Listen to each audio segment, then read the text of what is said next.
hər bir küçəyə, hər bir ünvana, hər bir prospektə, hər bir avtomagistrala polis qoyula bilməz. Bəli. Bu həm də yenə qayıdıram əvvəlki fikrimə ki, vətəndaşın davranışından asılıdır. Bir qayda pozuntusunu hərəkət edən avtomobil və bunu dəfələrlə təkrarlayırsa və bu halda bu ya ölümə gedir, ya öldürməyə. Bunun kənardan müşahidə olunan hərəkəti artıq özü təhlükədir. Və bu hallarda vətəndaşlar maraqlı olmalı. Çünki niyə maraqlı olmalıdır? Belə bir fikir var ki, polis yoxdur, mundirsiz vətəndaş var orada.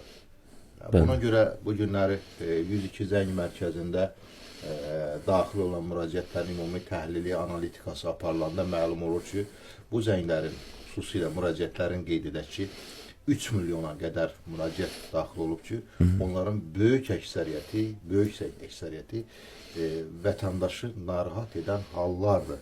Hallardır ki, və bu halları biz sadaladıqda burada faiz nisbəti daha çox bir hallarla bağlıdır.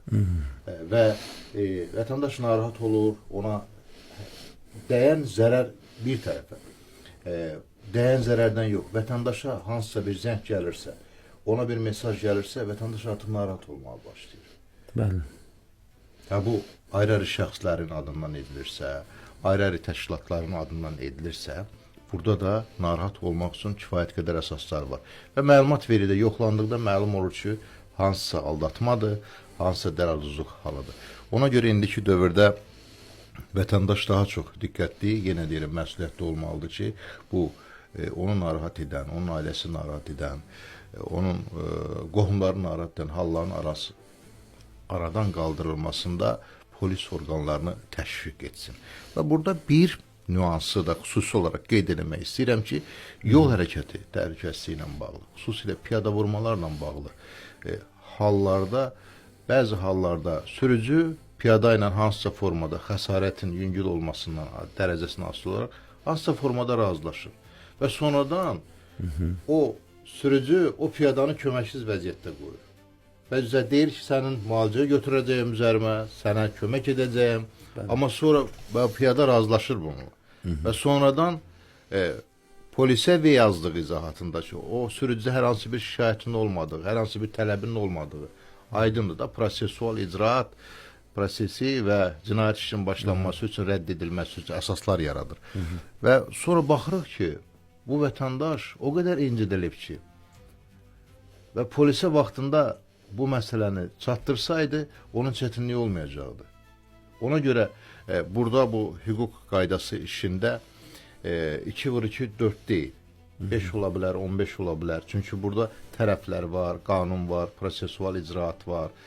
Və hər bir halda vətəndaşı indiki dövrdə hadisələrə münasibətdə, ictimai qayda və ictimai təhlükəsizliyə münasibətdə daha çevik və sualı varsa, onun bilmədiyi, rastlaşmadığı hansısa bir situasiya varsa, o halda da polisə müraciət etməlidir. Hara? 102 zəng mərkəzinə.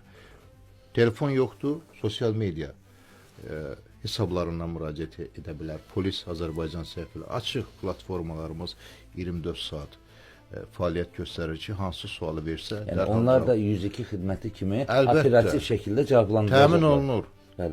Və bu günləri Daxili İşlər orqanları arasında vahid mərkəzləşdirilmiş koordinasiya sistemi var.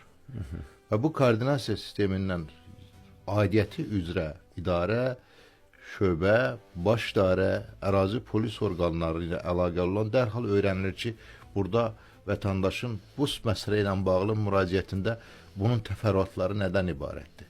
Vətəndaşı narahat edən hal nədən qaynaqlanıb? Onun aradan qaldırılması üçün hansı tədbirlər görülməlidir, yaxud görülməyib? Sistemləşdirilib. Ona görə vətəndaş bir mənalı şəkildə arxain olmalıdır ki, onun hər bir müraciəti diqqətlə izlənilir, diqqətlə yoxlanılır. Bu müraciətindən asılı olmayaraq. Müraciətin mahiyyətindən asılı olmayaraq.